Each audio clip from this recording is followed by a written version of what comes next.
हम आपके सामने एक ऐसे शख्सियत के बारे में बात करेंगे, एक ऐसे व्यक्तित्व के बारे में बात करेंगे जो स्वतंत्रता आंदोलन से लेकर स्वतंत्रता के बाद तक भारत में कई तरह से समाज सुधारक के रूप में काम किए। हम आपके सामने आशुतोष पाठक, आज हम जिसके बारे में बात करने जा रहे हैं वो हैं जयप्रकाश नारायण। जयप्रकाश नारायण जिनका जन्म 11 अक्टूबर 1902 ईस्वी को सिताब दियारा, एक छोटा सा गांव वहां होता है। 9 वर्ष की उम्र में वो पटना आते हैं और आगे की पढ़ाई शुरू करते हैं। 18 वर्ष की उम्र में जयप्रकाश नारायण, जिनको बचपन में लोग प्यार से बउल कहते थे, की शादी प्रभावती देवी से होती है। वही प्रभावती देवी जो भारतीय राष्ट्रीय आंदोलन में पटना से महत्वपूर्ण भूमिका निभाई थी।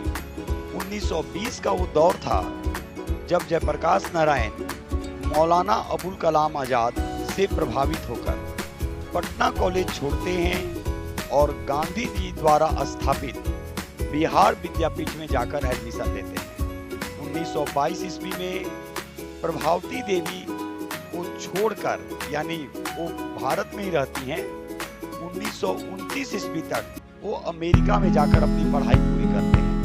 पीएचडी नहीं कर पाते हैं और वापस आ जाते हैं। उसके बाद जयप्रकाश नारायण भारतीय राष्ट्रीय आंदोलन में सक्रिय होते हैं। सविनय अवज्ञा आंदोलन के दौरान 1932 में जयप्रकाश नारायण को नासिक जेल में बंद किया जाता है और वहां कई बड़े जो राष्ट्रीय आंदोलन के नेता थे उनके संपर्क में आते हैं और आगे की रणनीति तैयार करते हैं।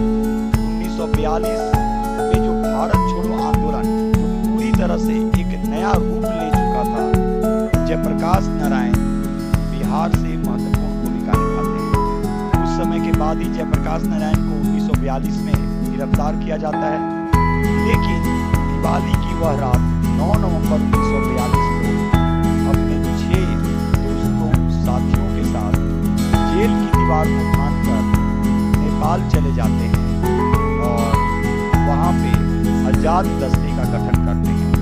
आजाद दस्ता वैसा संगठन था जो पूरी तरह से ब्रिटेन को आर्थिक रूप से कमजोर तो करना ही उसका उद्देश्य था। उसकी जितनी भी योजनाएं थी अंग्रेजों की, ब्रिटिशों की, पूरी तरह से बहिष्कार करना इस संगठन का उद्देश्य बन चुका था, जिसके कारण ब्रिटिश सरकार जयप्रकाश नारायण से दूरी बनाकर चलना शुरू कर दी। लेकिन जयप्रकाश नारायण को फिर से दोबारा गिरफ्तार किया जाता है और अप्रैल 1946 ईस्वी को जब जयप्रकाश नारायण जेल से रिहा होते हैं तो जयप्रकाश दिवस के रूप में मनाया जाता है।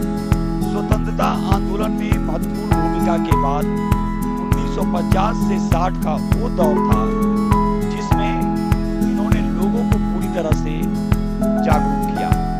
उदान आंदोलन में इनकी काफी महत्वपूर्ण भूमिका रही।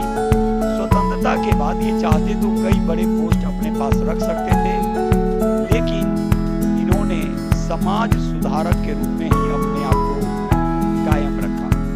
राजनीति से संन्यास लेने के बाद ये पहले ऐसे शख्सियत थे जो वापसी करते हैं।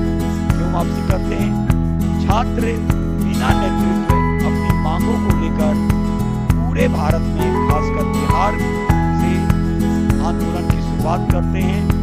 जयप्रकाश नारायण से रहा नहीं जाता और छात्रों का नेतृत्व करने के लिए आंदोलन में कूद पड़ते हैं। उस आंदोलन का नाम था संपूर्ण क्रांति, उस आंदोलन का नाम था छात्र आंदोलन, जेपी आंदोलन, उस आंदोलन का नाम था बिहार आंदोलन। इसी आंदोलन ने इंदिरा गांधी जैसी हस्ती को पूरी तरह से हिलाकर रख दिया।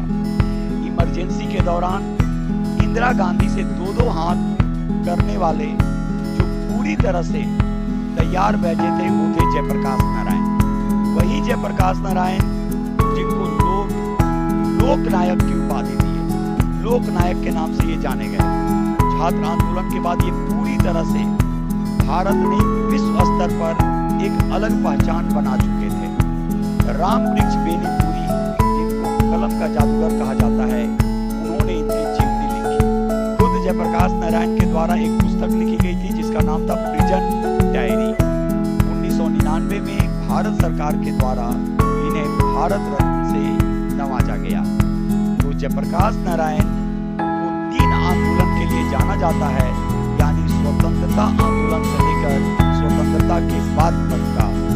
ये आंदोलन था 1942 का भारत छोड़ो आंदोलन, 1950 से 60 के दशक का किसान आंदोलन और 1974 में किया गया संविधान।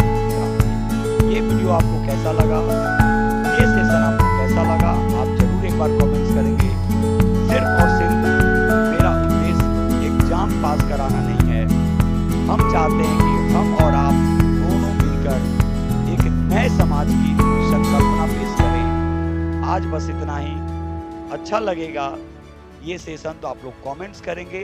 किसी भी शख्सियत के बारे में कोई भी अगर आपको लगे कि इस टॉपिक पे बात करना है तो आप जरूर कमेंट्स करेंगे। तब तक के लिए